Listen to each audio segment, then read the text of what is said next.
നമ്മുടെ ഏറ്റവും വലിയ പരിതാപകരമായ ഒരു അവസ്ഥ എന്താണെന്ന് വെച്ചാൽ, ഈ ആചാരങ്ങളും ഈ അനുഷ്ഠാനങ്ങളും ദേവീദേവന്മാരെ കുറിച്ചും പുണ്യഗ്രന്ഥങ്ങളെ കുറിച്ചും നമ്മൾ മനസ്സിലാക്കാത്തത് കൊണ്ട് വലിയൊരു വിപത്ത് നമുക്ക് നേരിടുന്നുണ്ട്. ആ വിപത്ത് നമ്മുടെ കുട്ടികൾക്ക് ഉണ്ടാവാതിരിക്കാൻ പെൺകുട്ടികളുള്ള അമ്മമാര് നിർബന്ധമായിട്ടും, കല്യാണം കഴിയാത്ത പെൺകുട്ടികളുണ്ടെങ്കിൽ അവരെ നിർബന്ധമായിട്ട് സത്രത്തിൽ കൊണ്ടുവരണം, നിർബന്ധമായിട്ട്. കാരണം അവർ നമ്മുടെ ആചാരങ്ങളും അനുഷ്ഠാനങ്ങളെല്ലാം മനസ്സിലാക്കണം. ഈ സമീപകാലത്ത് കാസർഗോഡ് നടന്നൊരു സംഭവം കൂടി പറഞ്ഞ് ഞാൻ നിർത്താം. എന്താണെന്നറിയോ? കാസർഗോഡുള്ള ഒരു പെൺകുട്ടി എല്ലാ ദിവസവും ക്ഷേത്രത്തിൽ പോകും. ക്ഷേത്രത്തിൽ നിന്ന് വെളിയിൽ വരുമ്പോൾ ഈ മുടിയുടെ അറ്റം ഇങ്ങനെ കെട്ടിയിട്ടുണ്ടാകും.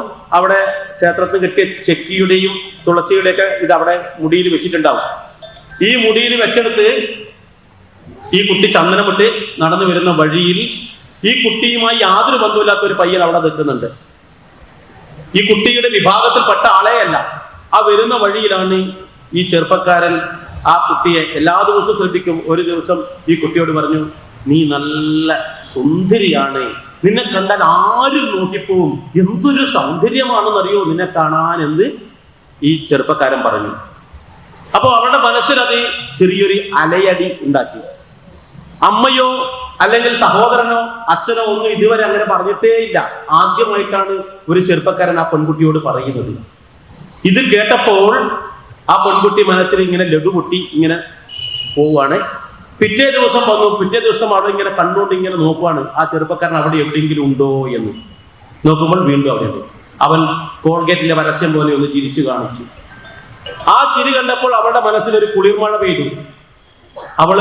അയാൾ വീണ്ടും വന്നിട്ട് പറഞ്ഞു, നീ അന്നിട്ട് ആ മഞ്ഞ കുപ്പായം ഉണ്ടല്ലോ, മഞ്ഞ ഡ്രസ്സ്, അത് ഇതിനേക്കാളും നല്ല രസമാണ്, നീ അത് ഇട്ടിട്ട് വരികയാണെങ്കിൽ വളരെ നന്നായിരിക്കുമെന്ന്. പിറ്റേ ദിവസം മുതൽ ഇപ്പോൾ കണ്ണാടിന് മുന്നിൽ സ്വതവേ 5 മിനിറ്റ് കൊണ്ട് മേക്കപ്പ് ചെയ്യുന്ന കുട്ടി 1 മണിക്കൂറായിട്ടും കണ്ണാടിന് മുന്നിൽ നിന്ന് മാറുന്നില്ല. ചെരിഞ്ഞു നോക്കുന്നു, ഇങ്ങനെ നോക്കുന്നു, താഴ്ന്നു നോക്കുന്നു, പലതരത്തിലും നോക്കിയിട്ട് ആ ഭംഗി ഉറപ്പിക്കുന്നു. ആ മഞ്ഞ കുപ്പായം തന്നെ ഇട്ടു.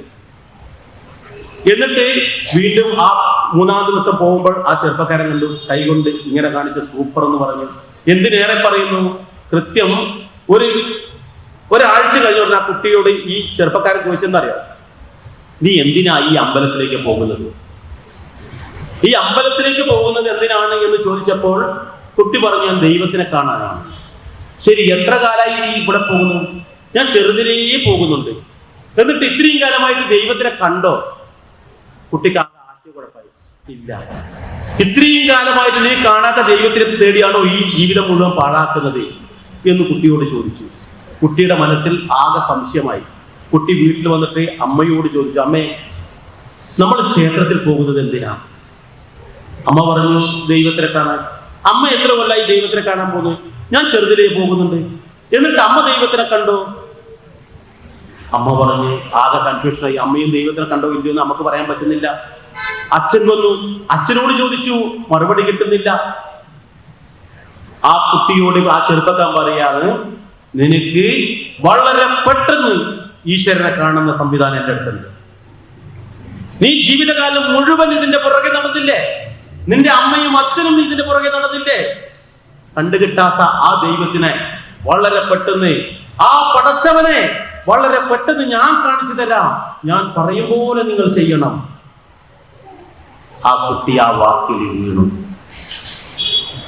പിന്നീട് വളരെ രഹസ്യമായി ആ പയ്യൻ പറയുന്ന തരത്തിൽ ആ കുട്ടി ചെയ്യാൻ തുടങ്ങി. പിന്നീട് കുട്ടിയുടെ വേഷം മാറി, ഭൂഷാദികൾ മാറി. ആ കുട്ടിയാണ് പിന്നീട് അഫ്ഗാനിലും സിറിയയിലും ഇറാഖിലും ഒക്കെ ആട് വഹിക്കാനും ഒട്ടകത്തെ വഹിക്കാനൊക്കെ പോകേണ്ടി വന്നത്. നമ്മുടെ ആചാരങ്ങളും അനുഷ്ഠാനങ്ങളും പുണ്യഗ്രന്ഥങ്ങളും നമ്മുടെ വരും തലമുറയ്ക്ക് കൃത്യമായി പറഞ്ഞു കൊടുക്കാൻ നമുക്ക് കഴിയണം. അങ്ങനെ കഴിഞ്ഞില്ല എങ്കിൽ നമ്മൾക്ക് നഷ്ടപ്പെടുന്നത് ആരാന്നറിയോ? നമ്മുടെ ജീവനെ പോലെ കരുതി വെച്ചിരുന്ന, നമ്മുടെ ഹൃദയത്തോട് ചേർത്ത് പിടിച്ചിരുന്ന നമ്മുടെ മക്കളെ ആയിരിക്കും. ഇത് ഈ തരത്തിൽ മാത്രമല്ല, ലഹരിയുടെ രൂപത്തിലും പ്രേമത്തിന്റെ രൂപത്തിലും നമ്മുടെ കുടുംബത്തിലേക്ക് കടന്നു വരും. നമ്മൾ എപ്പോഴും 2 കണ്ണും തുറന്നിരിക്കല്ല വേണ്ടത്, 4 ഭാഗവും നമ്മുടെ ശ്രദ്ധയുണ്ടാകണം. ഈ പറയുന്ന ഈശ്വരൻ എവിടെയാണ് ഉള്ളത്? ആ ഈശ്വരൻ നമുക്ക് എങ്ങനെയാണ് കണ്ടെത്തുക? അച്ഛനും അമ്മയും അറിഞ്ഞില്ല, മകളും അറിഞ്ഞില്ല. ഇനി നമ്മുടെ മക്കൾ അറിയാതിരിക്കരുത്, നമ്മൾ അറിയാതിരിക്കരുത്. അതുകൊണ്ട് എല്ലാ കാര്യങ്ങളും, ആചാരങ്ങളും അനുഷ്ഠാനങ്ങളും എല്ലാം നമ്മൾ പഠിക്കണം, നമ്മുടെ മക്കൾക്ക് പറഞ്ഞു കൊടുക്കണം. കൊച്ചു കുട്ടികളുണ്ടെങ്കിൽ ആ കുട്ടികളെ അടക്കം, 5 വയസ്സിന് താഴെയുള്ള കുട്ടികളെ അടക്കം നമ്മൾ കൊണ്ടുവരണം. ഈ ചെറുപ്രായത്തിലുള്ള കാര്യങ്ങൾ അവർ ശ്രദ്ധാപൂർവം പഠിക്കട്ടെ, അവർ മാതൃകാ പുരുഷന്മാരാകട്ടെ. ഇനിയും നമ്മുടെ തലമുറയെ വഴിതെറ്റിക്കാൻ വേണ്ടി ആരെങ്കിലും ശ്രമിക്കുന്നുണ്ടെങ്കിൽ അത് പരാജയപ്പെടണം.